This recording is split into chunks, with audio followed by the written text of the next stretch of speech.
united, as I say, by intention. They knew this is the 8-block radius. How do we aggregate them together into an entity that can be lendable?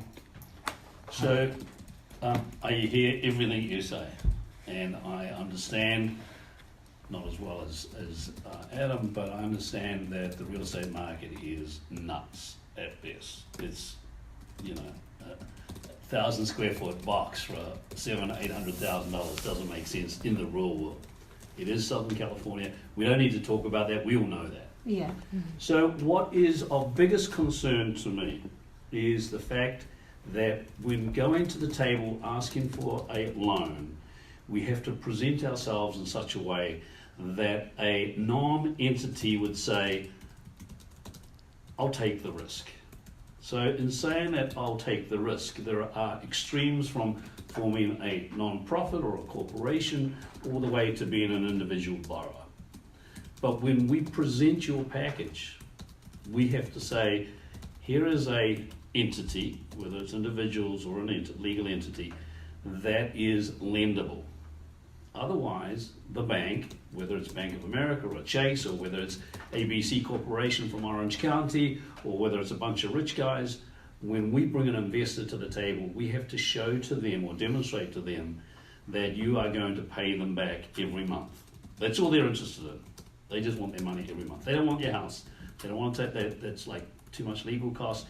And so a lot of people come to me and say, well, if I don't pay, then they can just take the house and I'll just move out of state. They don't want your house. They just want the money every month. Correct. So what you have to first of all is identify the concept first. In identifying the concept, there are two types of properties you could buy. One is what we call a residential property, which is 1 through 4 units, like you hear the term quadplex or triplex, that depending on the numbers of people may work. But I am also thinking that you're talking about... What's that called, I'm sorry?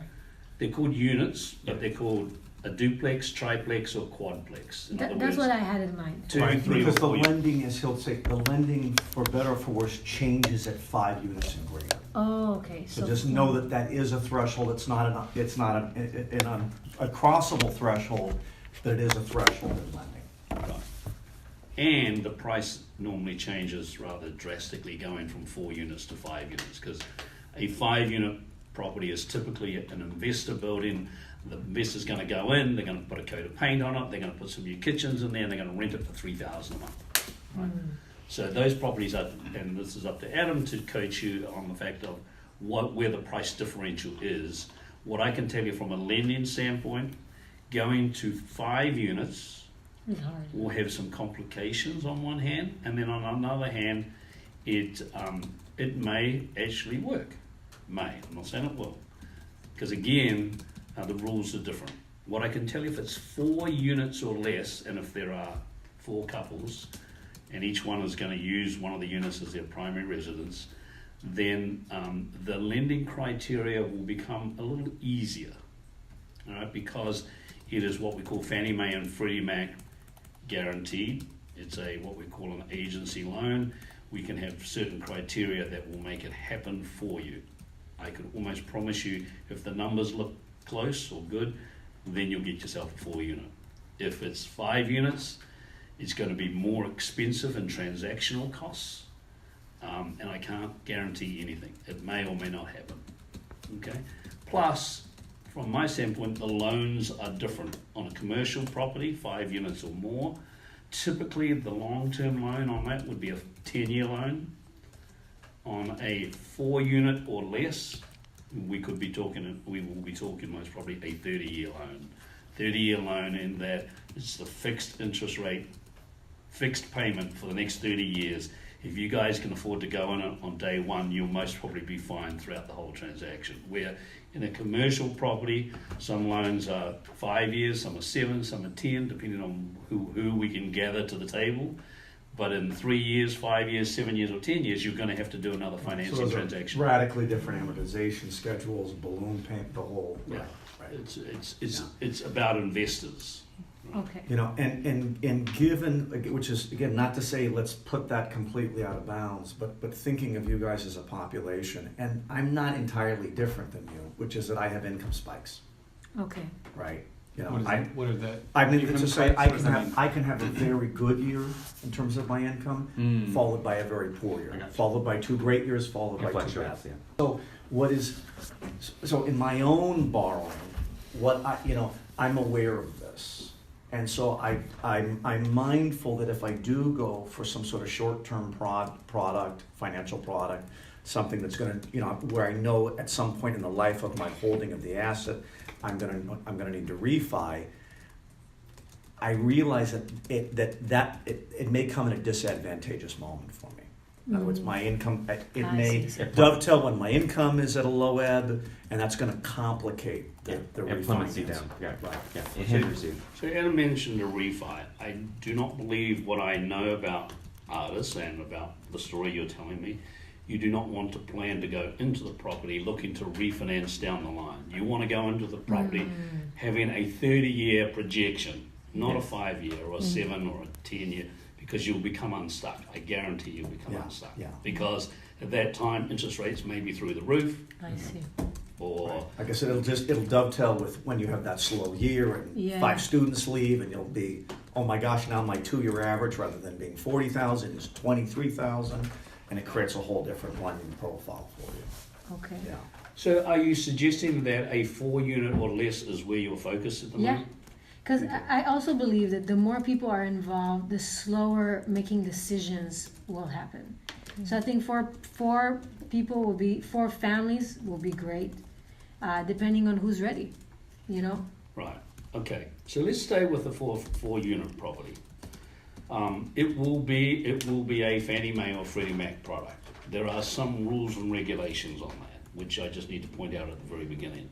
To get the best loan, as opposed to a loan, there will only be 4 borrowers at the table. They will only accept 4 borrowers on one property. Now, come to that on how that happens. It's most probably one of each of the couples, or maybe just I 4 of see. you who just happen to have great profiles. What will happen from now until you make the purchase is that you need a little coaching on how to set yourselves up. How to set yourselves up personally, financially, where to position the money, and how to position your income. Because at the end of the day, when you come to me and say, hey, the 4 of us are going to be the 4 names on the paperwork, I'm going to say, I need the last 2 years of your tax returns, I need the last 2 months of your bank statements, and I need your credit profiles, which we run a credit report to make sure that you're credit worthy. Now, I mentioned that at this stage because in a purchase when there is more than 2 borrowers, the worst borrower is the file borrower. In other words, let's say the 3 of you are great. You know, your credit scores are good, everything's fine, and then Michelle steps to the table and says, well, I had this student loan and it's kind of burnt me down and blah, blah, blah, and I've been behind by 6 months. Well, now her scores are, shall we say, in the toilet. Well, the whole file, let's say her scores I were see. 600. We see that as a 600 credit score file.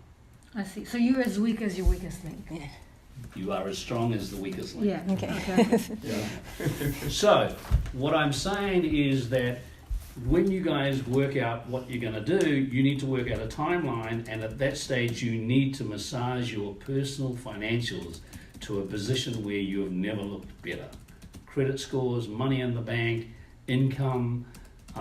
For argument's sake, let's assume one of you had a really bad year last year and you didn't file a tax return because you didn't make enough to file a tax return. Well, that's not going to help the file. Yeah. So, when it comes to credit scores, you are as strong as the weakest. When it comes to income, we're going to take the 4 of you and we're going to add your income together and we're going to say that's the file income. So let's just say for round numbers, 50,000, 50,000, 100,000 and 50,000. So that's $250,000 that we have as the file income. We can, what we call, blend the income. We can't blend the credit scores, we can blend the income. Okay? So all of that plays into your scenario. You're going to have to get in a huddle and you're going to have to say, guys, we're going to make this happen and here's how we're going to make it happen. We need to really work hard this year, make sure we do our taxes on time, we make sure that we maximize our income. I know as independent contractors, as Adam is, and I am as well, is that, we try to beat the tax man. It's a national sport, Why would we want to pay tax on everything? Why would we get some deductions going? And you guys as artists do that, and the school teachers, you have certain deductions, but I'm going to suggest to you that as you lead up to this purchase, that you might want to maximize your income as much as Even you if it can. means paying more taxes because it Yeah. shows us more income. Right, because it's going to show as income. And I get people in here all day long, who, particularly younger people, who say to me, I had a young lady a couple of weeks ago, she told me she made $170,000 a year. And I said, you didn't make $170,000 a year. And I said, you make 45. And she said, no, I made 170. And I said, no, you made 45. She said, well, no, of all the money I brought in 170,000. I said, I see that on the top line. That was your sales and income and art sales, whatever you want to call it. But by the time she had all the deductions, the nice car, she was a shopaholic. She used to go to Nordstrom's all the time and all that. And because she was an actress, she claimed all that as a tax deduction. What she told the tax man and what she paid taxes on was $45,000 worth of income. It's just like when you guys, if you sell a piece of art, you might sell it for 10 grand, but by the time it flows to your actual income, it's most probably only $3,000 worth of income because you deducted some art supplies, maybe a rent of a studio, and all those kind of things. So I'm looking at your tax-paid adjusted gross income, not at your sales or your 1099 income or Gross whatever the receipts, case may be. Yeah. When Adam sells a house as an independent contractor, he might gross $8,000, but by the time he gets to the tax return, it's most probably $4,000, right? Because he's got to pay gas for his car and even little car payments Association and fees. license fees and everything else. So all of that I can coach you through, but what you guys have to decide is who's the four that's going to have their hand up, right? And if you are is there 4 couples or are they? Well, right now it's open for whoever. There's these 2 ladies. She has a daughter and Rachel has a daughter. They're not as a couple. I am representing a couple. He is representing a couple. Right. There's one more couple that he would report to, but they're Right. not here. And you're using yourself as a single or as a Yeah, couple? single. Okay.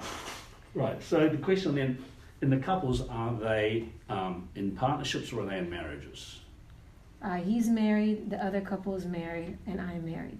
So all the couples here are married. Bobby's not married. Not yet? No, Bobby's engaged, not married. Oh, I thought they got married in the courthouse. They didn't?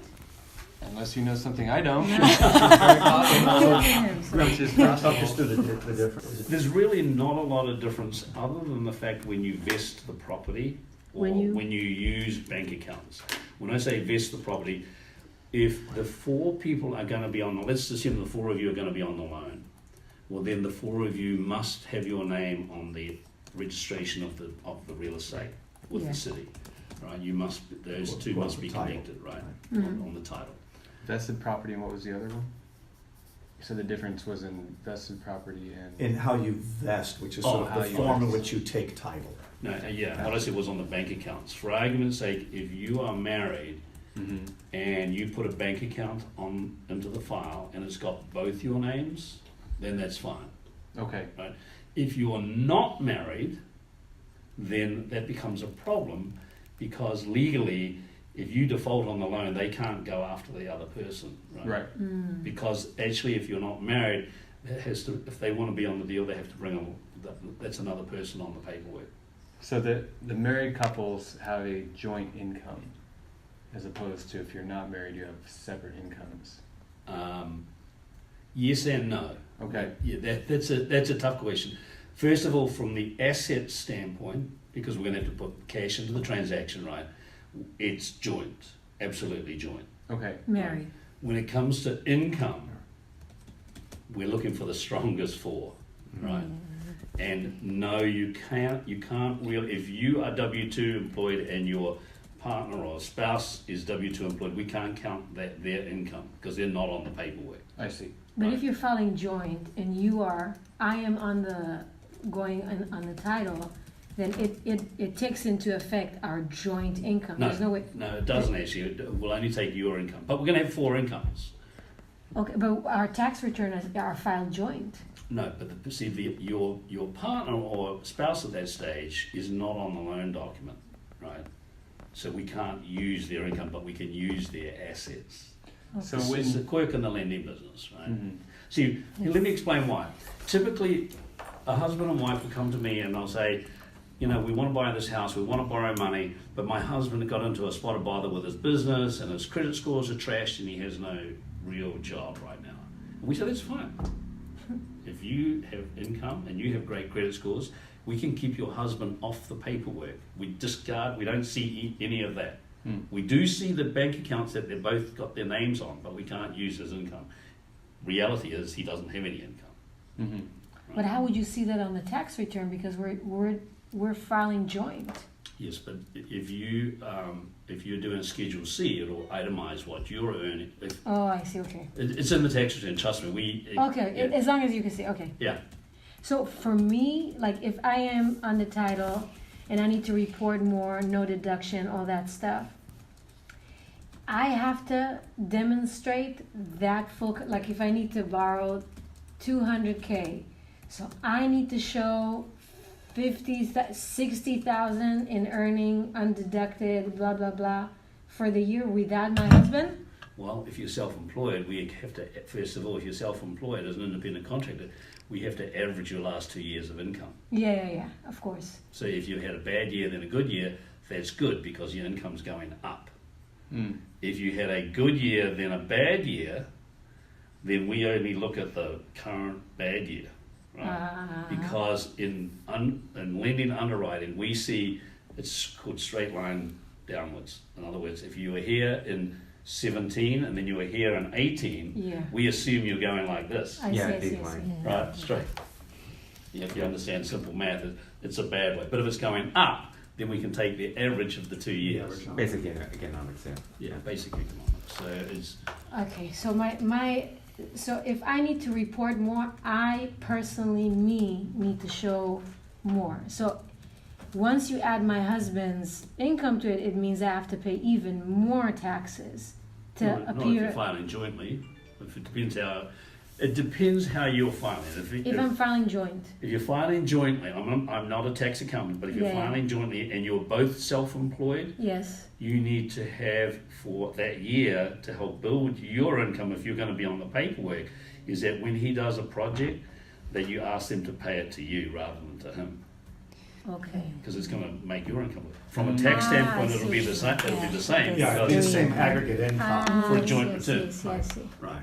But you look stronger. When we look at you, then we're going to look, whoa, look at this. This is stronger than last year. Well, it's stronger And then because again- you channeled income into your name rather than your name and his name. And the differentiation with the assets is they have a joint account, they have $40,000 in the joint account in the savings. That doesn't get bisected 20/20, that's No. 40, so that's the difference. So let's stay with that. It's Let's 40 assume you have a joint account. Mm-hmm. It's 40,000 in it, right? And it's got both your names, yours and your spouse. Mm-hmm. Then all we need for the file is a letter from your spouse saying that you have the right to use all of any of those funds. I see. And if they don't want to do it, they're not going to share in the property. But yes, so we can use the assets in a shared account. If the husband in this case has a separate bank account with just his name or her name, depending on your partner, Can't use it. and you're bringing it to the table, but they're not on the loan papers, then that person has to sign a gift letter saying that they're gifting it to you.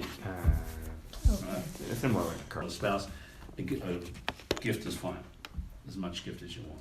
Right? So we can handle the assets, we just got to be careful how we handle the income. Okay. Now, to make it even simpler if you can, and I want you to put this in your mind because it will make the target or the objective easier and clearer.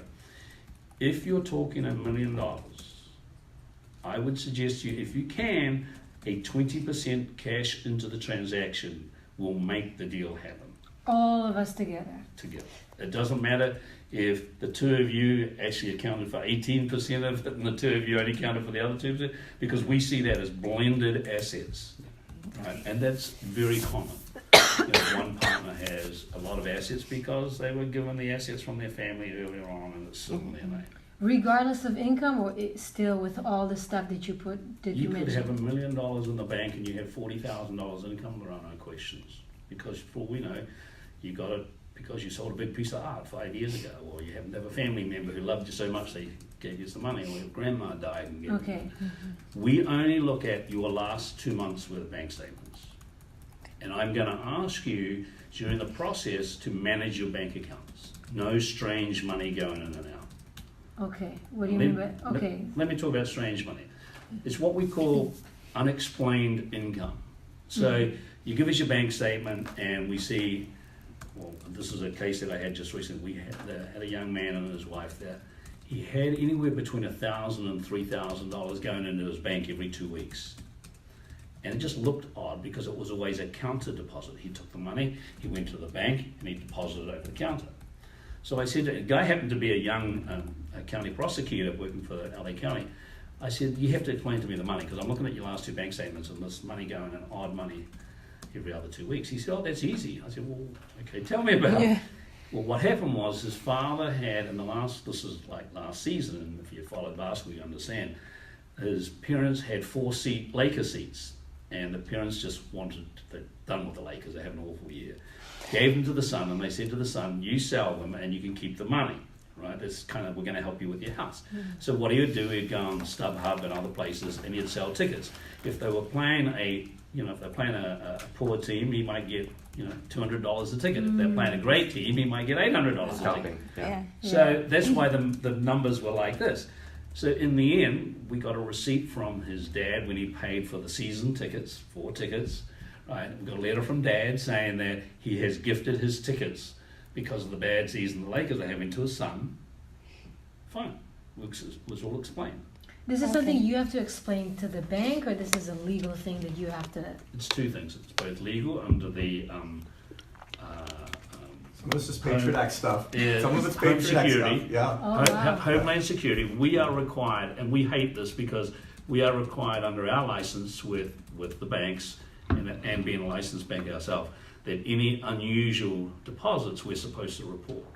Since that law has been in place for 7 years, we've never reported it because we don't want to be policemen. Yeah. Just explain to us what it is. Now, once the file gets to an underwriter, the underwriter will call it out and they'll say, give us an explanation. By then, we already know what's going on, right? You've told us. Right?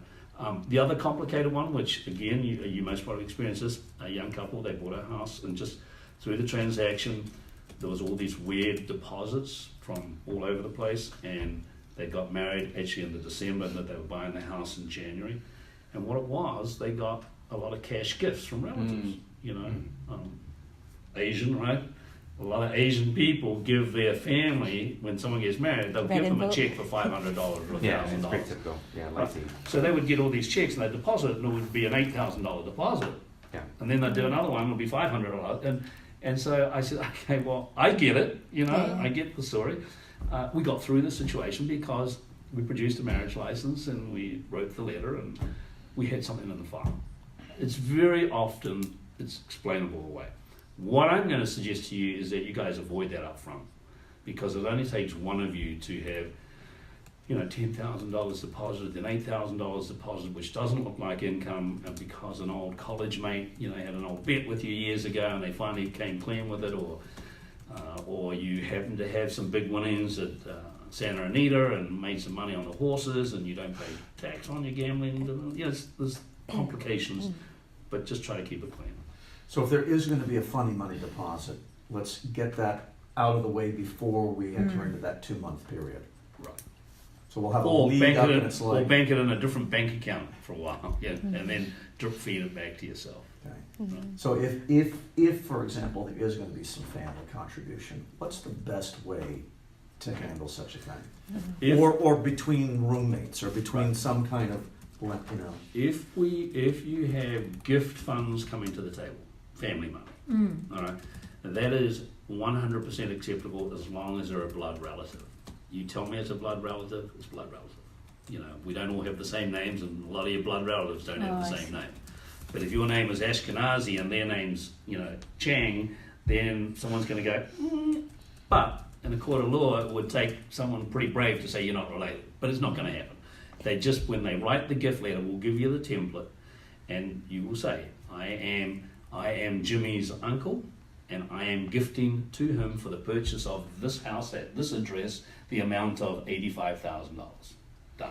Now, when you say blood relative, what about married into relative? Yep. Like if you have Well, that's the then same. your spouse's relative. Okay. So how to best handle that money? There's two ways to handle that money. One is to get it in your bank account as fast I was as gonna say, possible. does it need to dwell for a certain amount of time? The statement is season. Does it need to season in your bank account? That's the easiest way, but most family members don't want to give you the money until you've got the house lined up and you're moving forward. Right? Make sure it So we're going to have them hold the money. They're going to supply us a gift letter, which will give you the template, and they have to give us just 1 month bank statement to prove that they have it. We're not looking at their deposits or anything like Okay. that. So, Uncle Sam and Auntie Susan decide to give you $85,000. We ask them to complete the gift letter, sign it, and 1 month with a bank statement. A week or 2 weeks before we're closing the transaction, we'll have them move that money directly from that account to the escrow company. Does not go into your hands. If it goes into your hands, it can become a bit of a problem. But it's easier just to go straight from Just to them wire directly? directly to the escrow company. The money's never gone through your hands. We have a gift letter on file. And they feel better about it because the last thing they want to do is gift it to you. The deal doesn't go through. Now they want the money back. They're embarrassed about whatever. It's just a little complicated. All right? But if they happen to have money burning a hole in their pocket, and they'll say, yeah, we'll just give it to you. Get them to give it to you straight away so that the Sooner the better. sooner the better. Because if you give me your 2 months worth of bank statements and I don't see that deposit, I just see it as your money. If you give me the 2 months worth of bank statements and I see that $85,000 in the last 2 months, I'm going to say, what's the $85,000? And you're going to say, well, that's gift funds. I said, well, okay, now you've got to go back. Now your parents have, or your uncle's got to give us a gift letter. Some relatives don't like signing gift letters. They get spooked. They think Some that relatives don't like supplying their own bank statements. Some That's of them the don't like experience supplying that I their- have. I see. Why does he need my bank Right. statement? We just need to prove that it's there. Right. And a lot of family members don't want to do that because they haven't paid tax on this money. This is what we call mattress money. Right? They've been tucking it away for years. And so they'd rather just move it quietly. And if they want to move it quietly, move it today. Don't move it within that 2 month period before the acquisition. I see. Unless they're prepared to then, Right. okay. So we had a situation, Adam and I had a situation where we worked with my nephew. I love Adam that much. He got to work with my nephew. And my nephew was being gifted some money from his parents. And his parents are my relatives. And they're as anal about money as the worst there is. And they didn't want to give him the money at all. They wanted to handle that money right up into the last hour. So the easiest way for them to do it, and can be for you, was just to add, my nephew's name's Michael, to add Michael to their bank account. Because the bank account had Mom and Dad and Michael. When Michael gave me the bank statement, I see that as his money, because his name's on the bank statement, right? All I need is a letter from Mom and Dad saying he has use of that money. Mm-hmm. My point here is that Mom and Dad didn't want to let go of that money. Even though son happens to be an attorney with the government and nicest guy you'd ever meet, but that's my cousin. I get that. My point is that one of the easy ways, if they don't want to release the money, is to have them add your name to one of their bank accounts, right? And that way they're not releasing the funds and you don't have signing authority. You can't draw it out because they just put your name on the bank account. In my case, because of business reasons and others, I have 3 kids. I have one of my kids on each one of my bank accounts because if they ever need, my middle son had an issue recently with the English government because he's living there, that he had to prove that he had enough money to buy a ticket out of the country to get his work permit. And he said, Dad, I need to show 6 to 12 months worth of income. I don't have that. He said, do you possibly have it? And I go, what, with your name on it? He goes, yeah, it's got to have my name on it. I said, I do. He says, well, thank you. So I sent him the bank statement.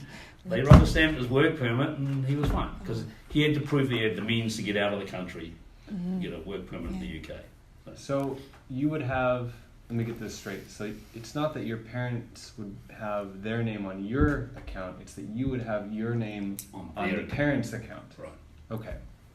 And that could change at such time also as the transaction is concluded, if they don't want your name For on their everything. account indefinitely, Oh, once they the could, like- transaction is not, that can be redacted.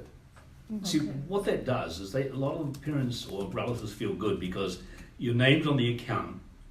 If they pop over, if they die tomorrow in a plane crash, you're going to get the money anyway, right? Mhm. And it's easier for you to deal with it through probate.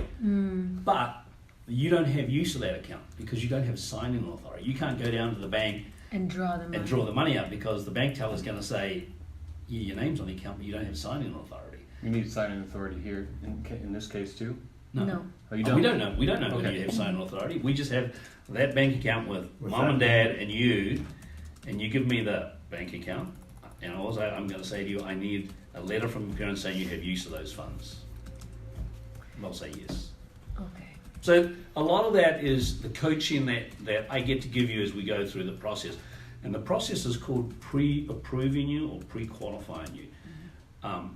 Is getting all, giving you the list of documents I need for me to put it all together and slave over them for 2 or 3 days and meld it all together and say, okay guys, I don't see enough money here. You're telling me you're going to put 20% in Or it? if this credit score is damaged, maybe Right. we use Donna's credit score instead, Or we need to start working on it. okay. So the best thing you guys can do, and the thought I want to leave you with before you go today, is get the wheels turning now, because to do it properly, it's going to take me at least a week once you've all given me the paperwork, right? And then if there's a fly in the ointment, it could take you a month or 2 to get it sorted.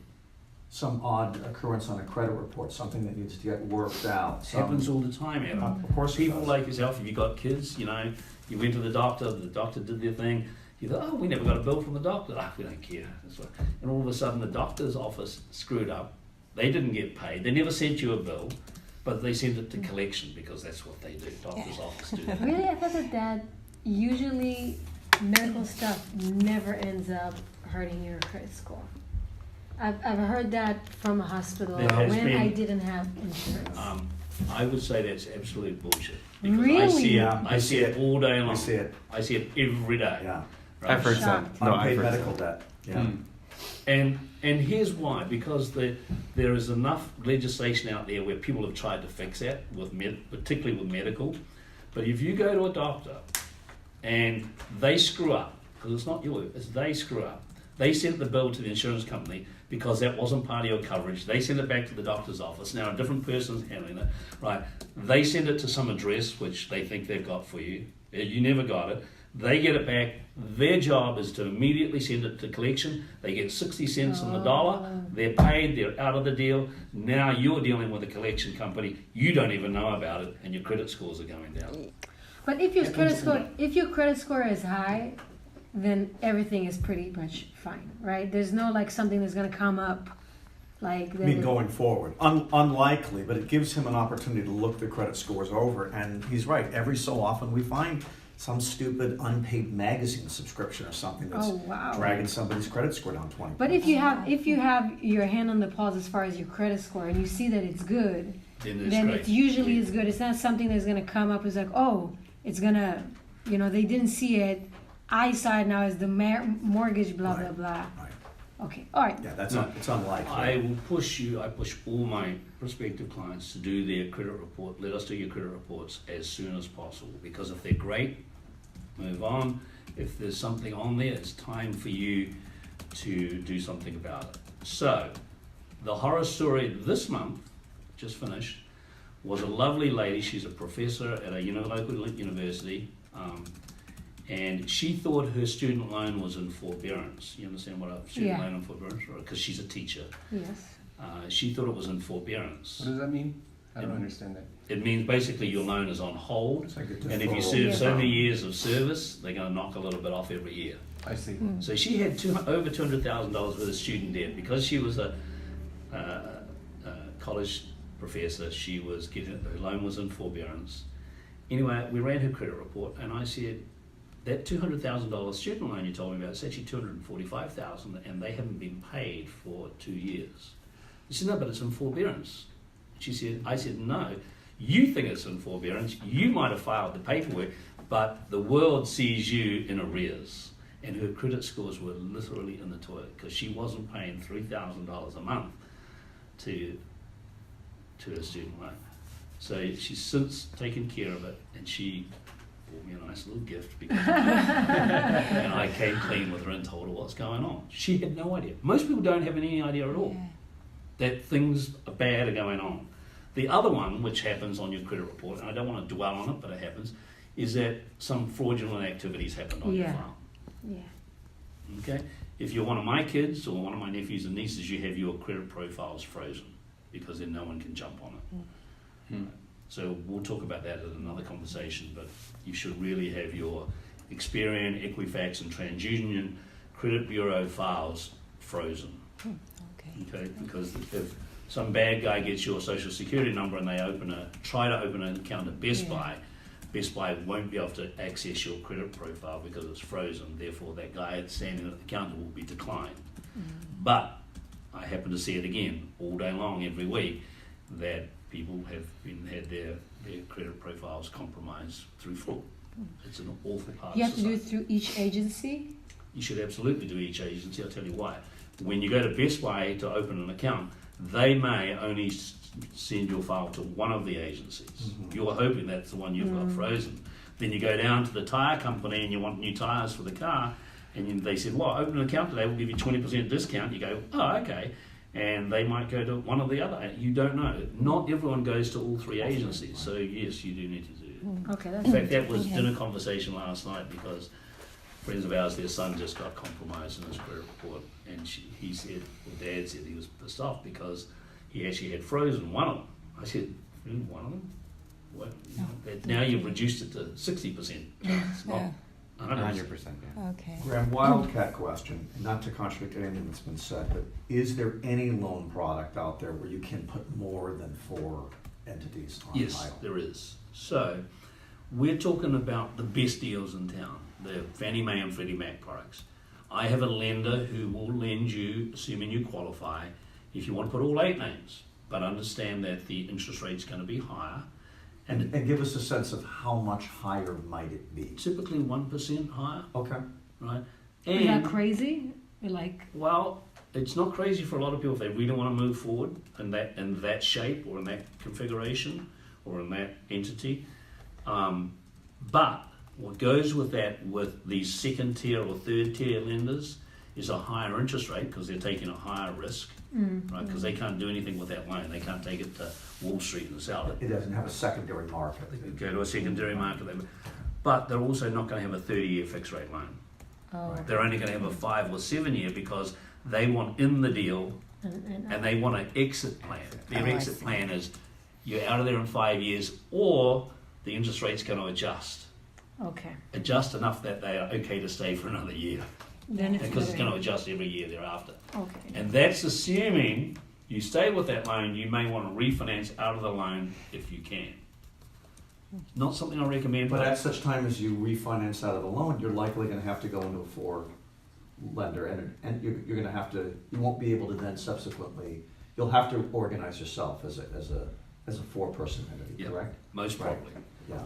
Yeah, So, that's better to just Understand that for every scenario there is a lender. The greater the risk, the greater the reward.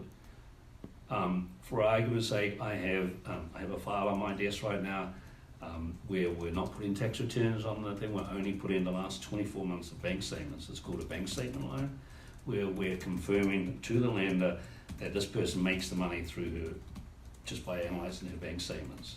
Her credit scores aren't great, but her interest rate is pretty high.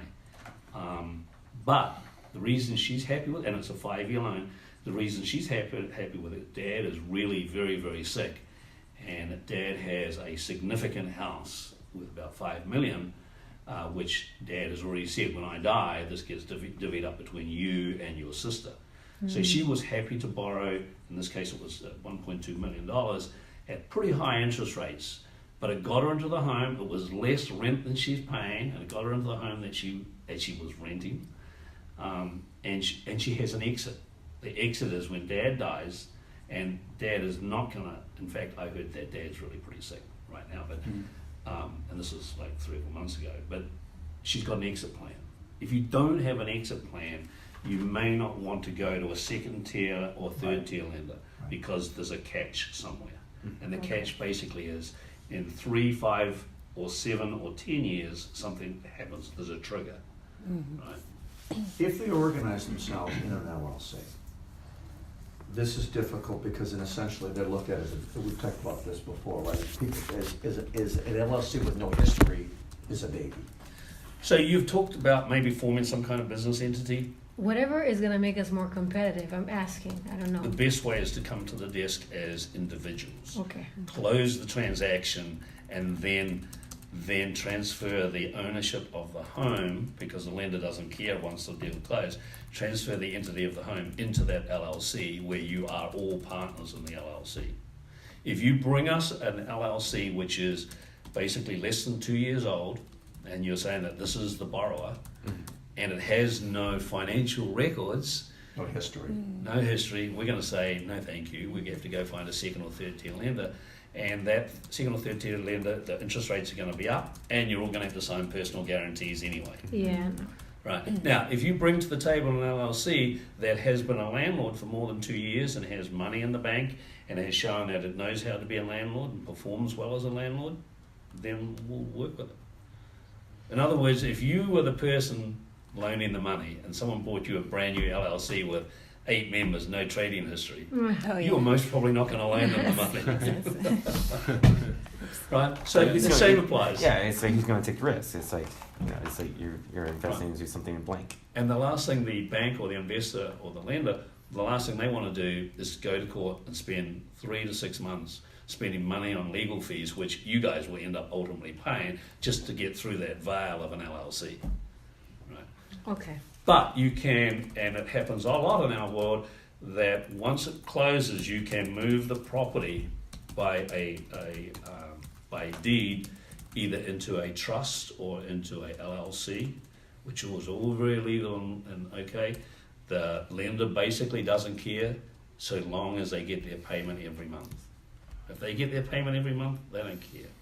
And does that, so how would you do that in such a way where, so does that protect the members more as far as like, if you do that way?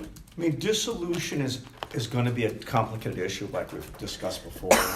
is so these sort of secondary arrangements, if you will, are to aid a process whereby one party wants out, right? Because that's one of the sticking things is we're 5 years in, and Jason says, we've talked about this, I've fallen in love with Mary, I'm moving to Humboldt, and I need to take my equity out of this. And the other 3 entities say, well, we collectively, we don't have the means to buy you out. That's sometimes, internally you guys are gonna, I think, have to have some negotiation about what your working rules are. But secondarily, you might wanna consider structures that ease this. Maybe there is a share that can be sold. Maybe you're even going to try to do a condo conversion of a building that you buy, which is not a simple thing to do, but at that point then, he owns a unit. So how do you prepare when you get into it? Do you set a contract with a lawyer? How do you do that? You can, and I mean there are going to be a lot of shared costs, and so you're going to have to have that discussion. There are going to be shared costs. I mean, in addition to just the basic purchase stuff, closing costs. Where are we time wise? Because I know you've got a.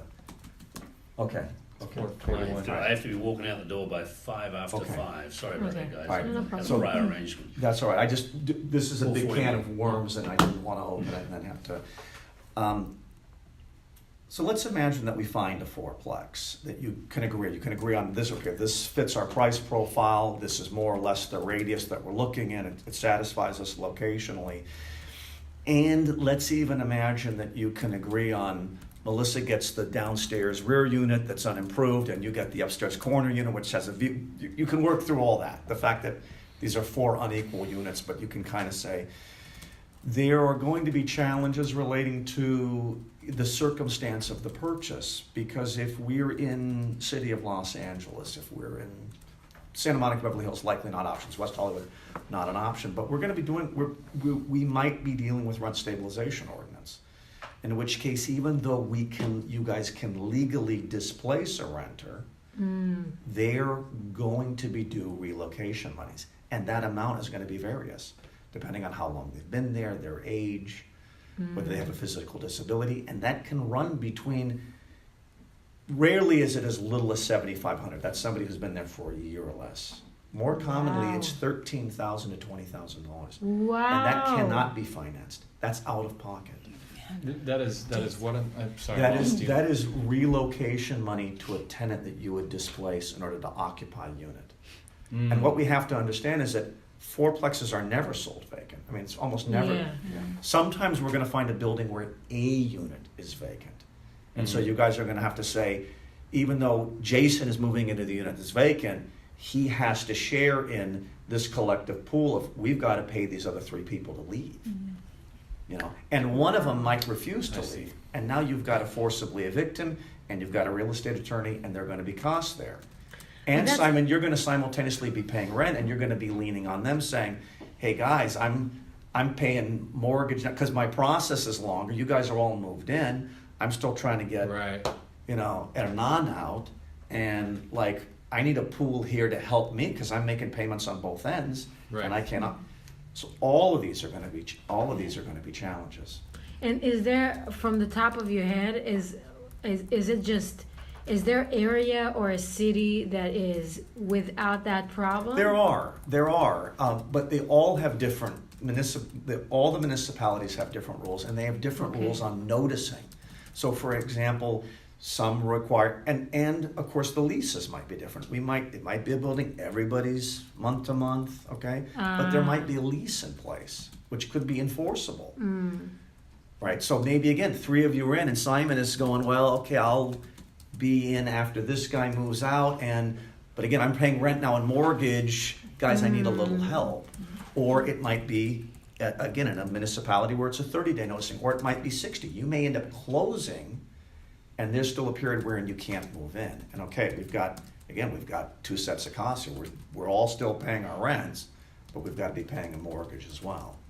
Wow. Yeah. So- And the landscape is changing all the time. That's the difficult thing. So too. what Adam brushed over very quickly, and you correct me if I'm No, wrong. too quickly, and we'll Right. spend more time on is- it yeah, isolated. is that when it's a unit, whether it's a duplex or a triplex or a quadplex, all right, the person who's selling it, they want tenants in place because it's more valued for the sale price. If the place is empty, then it's not generating revenue, and that's one of the mechanisms of valuation is what is. Right.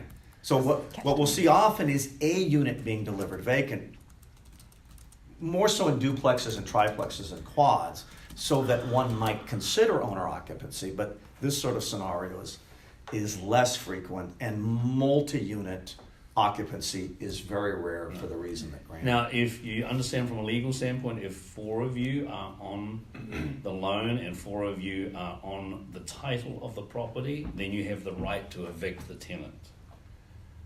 All right, because you are an owner. Yes. And an owner occupier has precedence most of the time, right? Right. But you still have to pay. You can't just throw people out of the street. Right. But it could be a 2-day situation. It could be 6 months. Right. Wow. Okay. Well, so because I know we're coming to the end of the time that we have. How And much I'll are talk to you guys outside down below. We can talk more Yeah. about my end of it. So let's use Graham's time as So best we can. that's what as far as like coming in, you said that if we come in with 20% down, then there's a very high likely chance that the deal will go through. If I send you the list of paperwork that I need to pre-approve or pre-qualify you, and you guys have the 4 people who are going to step up to the mark, provide me all that paperwork, right? and at the same time tell me that and I put the scenario in your folder here for you, that if you came to me and said it's $1 million purchase and we're going to put 20% into it, and I will, based on that, once I've looked at your file and once we've run the credit reports and I've got your tax returns, I will tell you whether it's a deal or not. I write to people like Adam what we call a pre-qualified letter. In other words, you're pre-qualified. If you buy this scenario, we're going to close the deal because I've looked at your paperwork. And I haven't had a situation, most probably in the last 20 years, where I've pre-qualified my clients and the deal has not closed.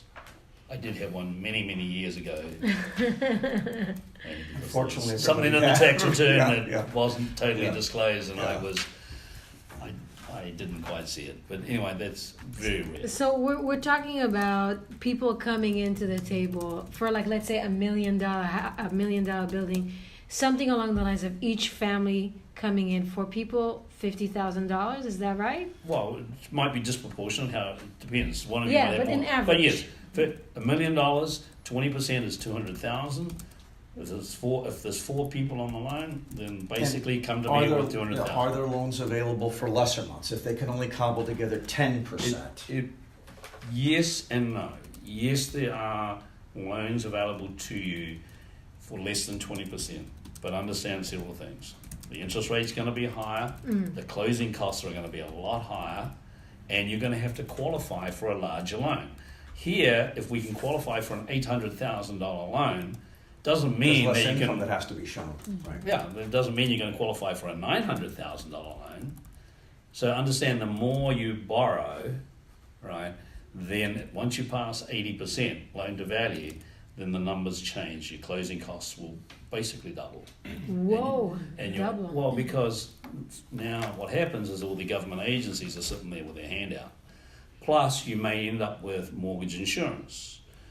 And you may have heard about PMI, or private mortgage insurance. Because the lenders are going to say, you didn't borrow the norm or less, 80% or less, we need you to pay for an insurance policy to guarantee that we're going to get paid every month. So you're basically paying an insurance premium to have some insurance company guarantee you're going to make your payment. Until you reach that 20% equity threshold. So it can be done. So let's not be discouraged if we don't have the 20%. But Graham's right, it costs more. So it's the best way to go about it, if we can, is to get that 20% through Or friends, more. family. It gets you the anywhere. best loan. Okay. We can do it. You can do it with less. Those are your best loans. I see. Yeah. And how would that look as far as, like, you pitching it to, like, a family member? How would that be considered an investment for them? It's not an investment. They just want to help in the housing issue. Because the reality is you're going to have enough complexities on any exit anyway. If one of you decide to exit for whatever reason, that's overly complex. And as far as your family member getting their cash out, that's not going to happen. The reality is they either believe that you need to own a home or not. And perhaps you have and some the side way- deal where you're also giving them some money, but you're going to have to structure that on your own. Maybe you say, hey, mom and dad, I'm going to send you $200 a month, and it's not a part of this larger lending deal. Yeah, But obviously. So for anyone under 35 right now, I don't believe I've done a transaction in Greater Los Angeles without parent help. Now, some of them, unfortunately, I have to talk to the parents because they don't want to talk to their parents. And particularly if I know them in the community or if they're, someone that's friends of friends. And I pitch it in the honest way. Would you rather give it to them now or when you're dead? It's part of your inheritance planning because you're not getting the money back. And as part of your inheritance planning is that why not let them have the money now?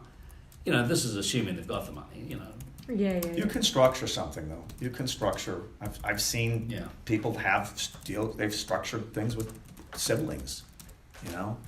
It doesn't tie into what Graham is doing, but they have something. I've even seen things recorded where they then subsequently record it. How do you have you ever dealt with stuff across, like, outside of the country? Because you say to transfer the money straight into your account. If I do a wire transfer from, like, let's say where my parents are really, like, in Israel, that's going to be we just have no idea how does that even look like. Have you dealt with money from All outside? the time, unfortunately. So if the money's coming from offshore, Mm-hmm. if their bank statement is in English Okay. and from certain countries, then that's fine. For argument's sake, if it's from the UK or from Ireland or Oh. from New Zealand or so, if it's in a foreign language, and let's just say if it's Japanese and from Japan, we will take Japan, but you're going to have to pay for a translation of that bank statement. And what is that It could be $200, $250. in all this? Right. This is So, just What I suggest, if it's from somewhere like Japan, then it's better to ask the family member to move the money into America straight away, and so that it's seasoning in your account. But then don't you need to have all this stuff? So for over 2 Over months? 2 bank statements, and unfortunately I do this all the time, if you banked it tomorrow, right, and then we actually move forward with everything, with the pre-qualification, I will note that you're gonna tell me that in another 2 months, then that bank account there's gonna be another $200. Yeah, we'll have probably a build up here. Yeah. You know, where we're going to say, okay, the clock is starting now. Until okay. now, the clock is not. Yeah. So it would have to be before the 2 months that we were gonna give you all When the you give me the bank statements. statements, if I don't see an abnormal deposit, I see. it's your money. It's what we call seasoned funds. You wouldn't If I ask. see the deposit, then I'm going to say, hey, what's with this 80 grand here? But even with the tax returns, you wouldn't ask any questions? Because the tax returns would not necessarily reflect me being able to save up miraculously. in the No, last it's like no, you no, said. no, We no. see people. There's no correlation between we income and money in the crazily bank. will see people that are making literally nothing. They're making nothing, and they have $2 million in an account. Go. Yeah. Yeah. That's unfortunately the real world. Yeah.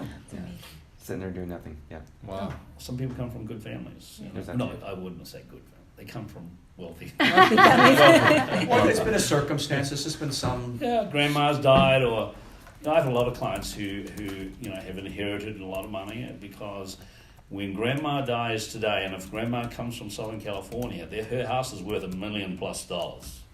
So the inheritance is huge. Yeah. Right? Yeah. But if they come from Pocatello, Idaho, when grandma dies, they get $30,000. So yeah, unfortunately, we don't need to dwell on it, but yeah, there's a lot of people having a lot of money in the bank. So if people from outside of the country want to buy something over here, all this process that you explained to us applies to their bank accounts and all that stuff? Being a foreign national, that's another whole game. It's a whole different You thing. don't have 5 Yeah. hours for me to explain that, but it's doable. Right. Is it better to do it through a member that is a citizen's? The best deal is always someone who is a citizen, who has 2 years of clean tax returns and bank statements with no abnormal deposits. I see. Okay. And this is why often I will get close to closing a deal, and they'll say, but I'm reading in the paper that interest rates are 4.25%. Why am I at 6%? I said, well, first of all, you're a foreign national. Oh. You have no US tax returns, and you actually have no employment in California. What the hell do you expect? You're at risk. You're a flight risk. I see. Yeah. So there's all these. There's for every question you want to put to me, I'll give you a logical answer. And in this case, a foreign national is a flight risk. Yeah. Now, by the way, with a foreign national, we're most probably not going to loan them more than 50, maybe 60% of the value of the house, because if you do take a flight out and gone, well, at least there's still 40% equity in the home that the bank can go after. So there's a number of reasons. So part of that coaching when we're going through the pre-qualification basis is to get you so your file is squeaky clean. Because I will tell you now, there's an old adage, preparation is the essence of success. And you, in your case, because you have so many numbers involved and people, it takes one not to be ready and your whole file is going to be in jeopardy. So the thing to do, Graham, is really for all of them to queue up, give you the file, and then maybe we highlight who makes for the strongest. Hey Sam, did you okay. realize that you've Yeah. got a medical bill that's killing your FICO scores? Or hey, the bank statement you gave me, there's kind of weird deposits going on. Maybe you need to talk to me about it or stop it. So it allows me to coach you through the process correctly. And you could look at our stuff, look at our tax returns and bank accounts, and say, you just need to report more money next year. You could give us coaching as far as like, because to be completely honest, I don't know for other people, but for us as independent contractors, we make, not by much, but we make more than what we report. I have I 2 know. kids and Everyone so does. credit is awesome. No weird stuff. Everything is accounted for and all that. But the income on paper looks really bad, poverty level. So that's why, for us, that has been the challenge. And Yeah, there's no correlation between your income and the house prices. They're two different conversations, unfortunately, in the city. Are there low income tracts where you can go where you can get some kind of benefit because you have lower income? Yes, there are tracts in Southern California, tracts of home. Federally targeted census tracts. Yeah, census tracts where the banks are committed to giving you a better interest rate, oh wow. but you still got to qualify for the loan. Yeah, we'll Like- probably be looking at those as it happens. So I have a file on my desk which the poor borrowers were a little they did their homework. The home is in Koreatown, and it is in a census tract where they would qualify for a lower interest rate loan, and they could qualify for as low as 5% cash into the deal without too many penalties. The problem was there was an income cap. You had to earn less than $42,000 a year. To buy a condo in Koreatown for $580,000, if you were making $42,000 a year, you're not going to qualify for the loan, no matter what the interest rate is. So a lot of that is a little behind, what the city and the county is doing as far as census tract entitlement. Yeah. It's just awful. There are a few census tracts where there is no income ceiling, but then very few. For you to find that place in there. Yeah, they don't necessarily have income properties, right? So I want to add a couple of things as we kind of rapidly wind it down. Adam mentioned to me that realistically to get the 4-unit you're looking for, it's going to be somewhere around $1 million. So I did the scenario here on this piece of paper at $1 million. Okay. So when I'm looking at your paperwork, your aggregate paperwork or your collective paperwork, I'm looking to see if you qualify for a loan of $800,000 that you would use. I'm going to come back to you and I'm going to say either, between the 4 that I've got on the table, the maximum loan is most probably going to be $680, whatever the number is. So then you have to go racing back to Adam and say, we've got the cash and but we can only borrow $680. And what I'm gonna do is I'm gonna send you guys the least expensive fourplexes for sale in Los Angeles County. Okay, so you don't Yeah, get an just to idea what see. that is. Yeah, just in the whole county, these are the 20 least expensive fourplexes. Give us some Right. perspective. See what's out there. Yeah. So the other thing you need to understand being individuals in a collection like this is that when I ask for the documents, you can all communicate with me separately, and you will talk to me about your documents. You 3 will not know anything about it because I can't say, oh, by the way, he's got a whole lot of money in the bank. All I can tell you is what the aggregate looks like. Okay. Yes. Okay. Privacy, And yeah. so your tax returns, your bank statements are your business. Yeah, what they choose And to my discuss business, but not each internally, of- but he cannot. Yeah. right? If you say to me, oh no, we share everything, well then that's up to you guys to ask each other those questions. You won't get it from me. And I get that a lot, particularly when 2 individuals who are going into a home together, but they're not in a relationship, not in a partnership relationship, that they want their information held separately, which is fine. Because no one else will see it except me and the underwriter. And even if Adam said to me, how's it going? How do they look? I'll say, you know what, Adam, you've been in the business as long as I have, none of your business. Right, but I will tell them that you're either qualified or not qualified. Okay. Right? Yeah. That's my job and my communication with that. You mentioned a while ago, you said there are 2 types that we could buy. One of them is the units, like duplex, triplex, quad. What's the other type? It's called a multi-house or a what's an apartment building? 5 units. Basically or more. 5 units or more. Yeah, 5 units. Oh, I This is see. a different I see. category And that's of what we loan. talked about. I got you. It doesn't- it's not right. Yeah. Gotcha. So in these folders, there's some reading material there for you. What I'd like for you to do for me is just on this piece of paper, just put your name and your email and your Yes. phone number. So when you decide to move forward to the next step, I've got all the information I need in the one place. Let's do that. And I would really love even as a starting point, maybe people could just send their stuff and just, we could get some input from you to see, like, what's the Achilles tendon of, like, what do we need to work on? Okay. Is I that will give you a possible? little bit of advice because somewhere down the line I'm going to say something. You guys are going to say, well, why don't we just go down to the Bank of America and talk to the bank teller? And I will tell you the reason that we have a gazillion-dollar industry is that the bank teller is going to say, no problem, let's do this. Yeah. You're going to get to the door, and then Adam's going to say, we need the lender. Where's the lender at? And they're going to say, the lender backed out at the 11th hour because they didn't do the homework. Right?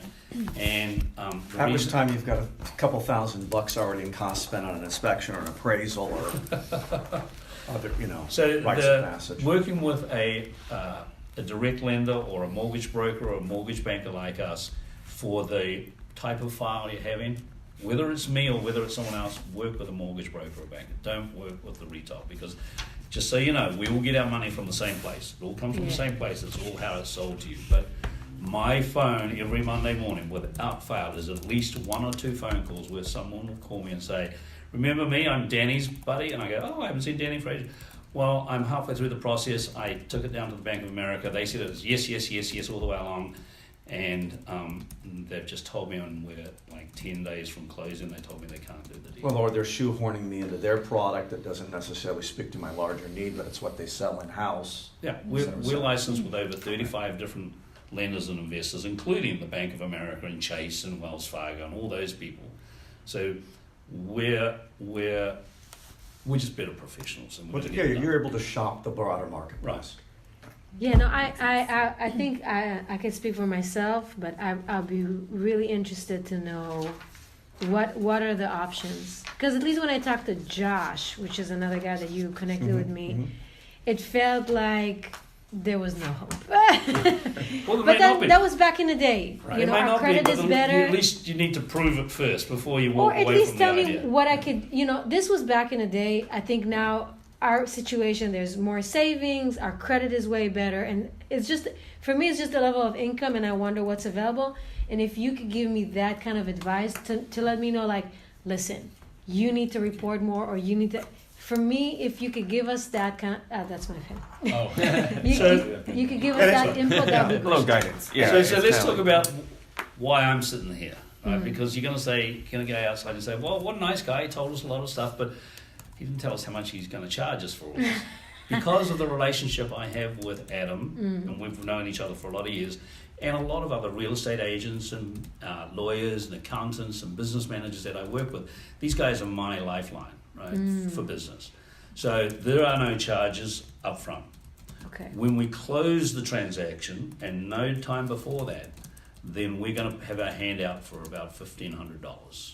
But that's a closing cost. That's tax deductible for you. But then we need to create some income and some get some. Yeah, obviously. We're going to run 4 credit reports. That's going to cost us $35 each. That money just sits out. That's what costs us doing business. But so at some stage we're going to have our hand out. Yeah. Only when we close the deal because that's the way we operate.